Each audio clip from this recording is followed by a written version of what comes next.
جب پشاور رنجیت سنگھ کے زیر نگیں ہوا تو انہیں لیلا کا علم نہیں تھا، مگر جب 1823 میں انہیں اس کی خبر ملی تو کنہیا لال کے مطابق وہ مجنون ہو گئے۔ رنجیت سنگھ نے گھوڑی کا اتا پتہ لگانے کے لیے پوری جماعت تشکیل دی۔ کچھ نے کہا کہ گھوڑی پشاور میں ہے، جبکہ مہاراجہ کی دلچسپی کی خبر ملتے ہی اسے کابل منتقل کر دیا گیا۔ اس اطلاع پر مہاراجہ نے اپنے خصوصی ایلچی فقیر عزیز الدین کو پشاور بھیجا اور واپسی پر تحائف میں کچھ اچھے گھوڑے تو ملے لیکن لیلا نہ مل سکی، کیونکہ یار محمد نے رنجیت سنگھ کے ایلچی کو بتایا تھا کہ گھوڑی ان کے پاس نہیں ہے۔ رنجیت سنگھ کو یقین تھا کہ یار محمد جھوٹ بول رہا ہے۔ یار محمد کا 12 سالہ بیٹا مہاراجہ کے دربار میں تھا۔ ایک بار اس نے مہاراجہ کے کسی گھوڑے کا تقابل لیلا سے کیا۔ مہاراجہ نے پوچھا کیا لیلا زندہ ہے؟ تو لڑکے نے جواب دیا ہاں بالکل۔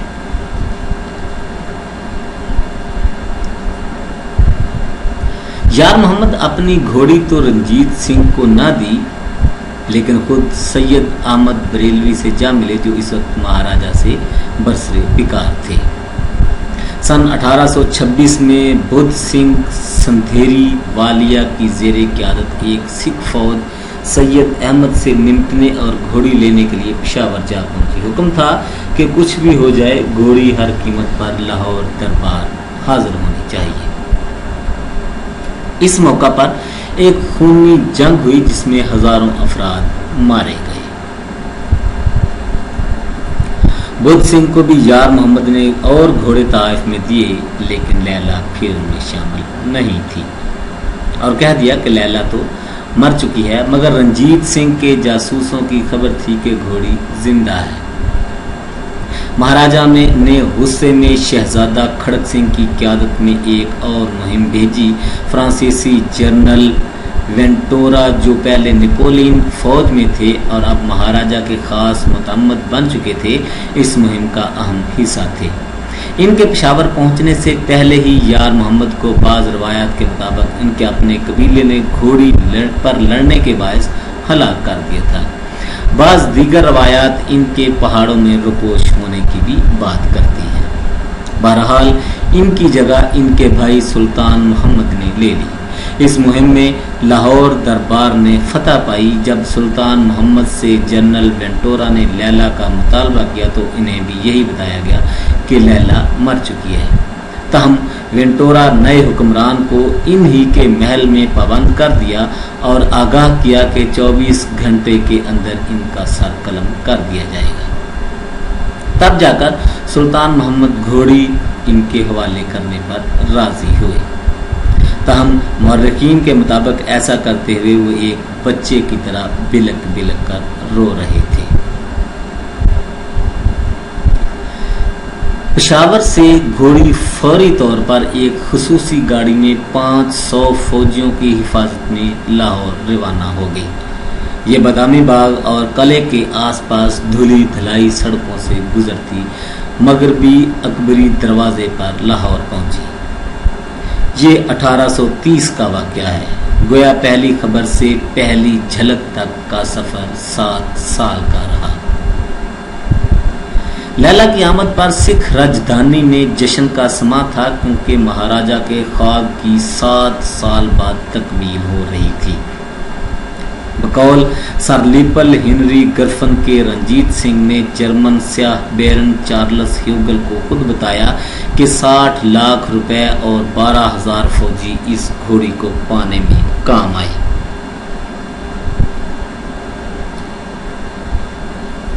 جب لیلا کو مہاراجہ کے استبل میں لایا گیا تو وہ کچھ اڑیل سی تھی اور اپنے مضبوط سفید دانت نکوس کر ملازموں کی طرف بڑھتی تھی۔ رنجیت سنگھ نے اسے پیار سے اس پر ہاتھ پھیرا اور اس کے کان میں کچھ کہا کہ وہ ان کی مطیع ہو گئی۔ اس کے بعد لیلا نے مہاراجہ کے علاوہ کم ہی کسی کو خود پر سوار ہونے دیا۔ لیلا کو حاصل کر کے رنجیت سنگھ اتنے نہال تھے کہ انہوں نے 105 کیرات کا کوہ نور ہیرا جسے وہ اپنے بازو پر پہنتے تھے، لاکھوں روپے کے دیگر زیورات کے ساتھ گھوڑی کو پہنا دیا۔ اس وقت کے ایک شاعر قادر یار نے لیلا کی تعریف میں نظم کہی اور مہاراجا سے ڈھیروں انعام پایا۔ ایمی ایڈن کا کہنا ہے کہ مہاراجا کو لیلا اتنی پسند تھی کہ بعض اوقات دھوپ میں بھی اس کی گردن سہلانے اور اس کی ٹانگیں دبوانے چلے جاتے۔ لیلا کے کسی جنگ یا مہم میں استعمال کا پتہ تو نہیں ملتا، مگر یہ ضرور معلوم ہوتا ہے کہ مہاراجا نے یہ گھوڑی اور اپنی گھڑ سواری کے کمالات سن 1831 میں روپڑ میں governor general lord William Bentinck کو دکھائے۔ انہوں نے انتہائی تیز رفتاری سے لیلا کو بھگاتے ہوئے 5 بار اپنے نیزے کی نوک سے پیتل کا ایک برتن اٹھایا۔ تماشائیوں نے بے پناہ داد دی تو مہاراجا نے بھڑ کر لیلا کا منہ چوم لیا۔ لیلا کے لیے رنجیت سنگھ کی پسندیدگی کا یہ عالم تھا کہ مصنف کرتار سنگھ دگل کے مطابق انہوں نے اپنے بیٹے شیر سنگھ کو لیلا پر بغیر اجازت سواری کرنے کی پاداش میں قریب آگ ہی کر دیا تھا۔ رنجیت سنگھ نے اپنے متعمد خاص فقیر عزیز الدین سے کہا کہ وہ شیر سنگھ کو جائیداد سے آگ کرنے جا رہے ہیں۔ فقیر نے جواب میں پنجابی میں کہا، جی یہی سزا بنتی ہے۔ شیر سنگھ نے کی سمجھا لیلا ادے پیو دا مال ہے۔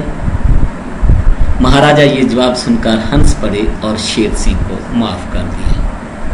رنجیت سنگھ پر جب فالج کا حملہ ہوا تو کہا جاتا ہے کہ جب انہیں لیلا پر بٹھایا جاتا تو طبیعت حشاش بشاش ہو جاتی، یوں لگتا جیسے وہ بیمار ہی نہیں ہے۔ اپنی جون میں لوٹ آتے، لیلا ہی آخری گھوڑی تھی جس پر مہاراجا سوار ہوئے۔ ولیم بار نے لیلا کو اس کے آخری دنوں میں دیکھا۔ ان کا کہنا ہے کہ ہمارا مقصد یہ تھا کہ اس گھوڑی کو دیکھا جائے کہ جسے پانے کے لیے مہاراجا نے پیسے اور جانوں کی قربانی دی۔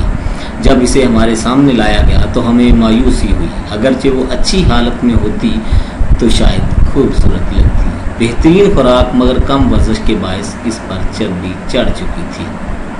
لیلا چاہے اپنی جوانی والی گھوڑی نہیں رہی تھی، لیکن رنجیت سنگھ کی اس سے انسیت وہی کی وہی تھی، اور لیلا کے مرنے پر مہاراجا اتنا روئے کہ چپ کرانا مشکل ہو گیا۔ لیلا کو ریاستی اعزاز کے ساتھ 21 توپوں کی سلامی میں سپرد خاک کیا گیا۔ تاہم لیلا کا بس بھرا وجود اور رنجیت سنگھ کے ساتھ اس کی تاریخی گھوڑی کی تصویر لاہور کے عجائب گھر کی سکھ گیلری میں موجود ہے اور دیکھنے والوں کو انسان اور جانور کی محبت کی کہانی سناتی ہے۔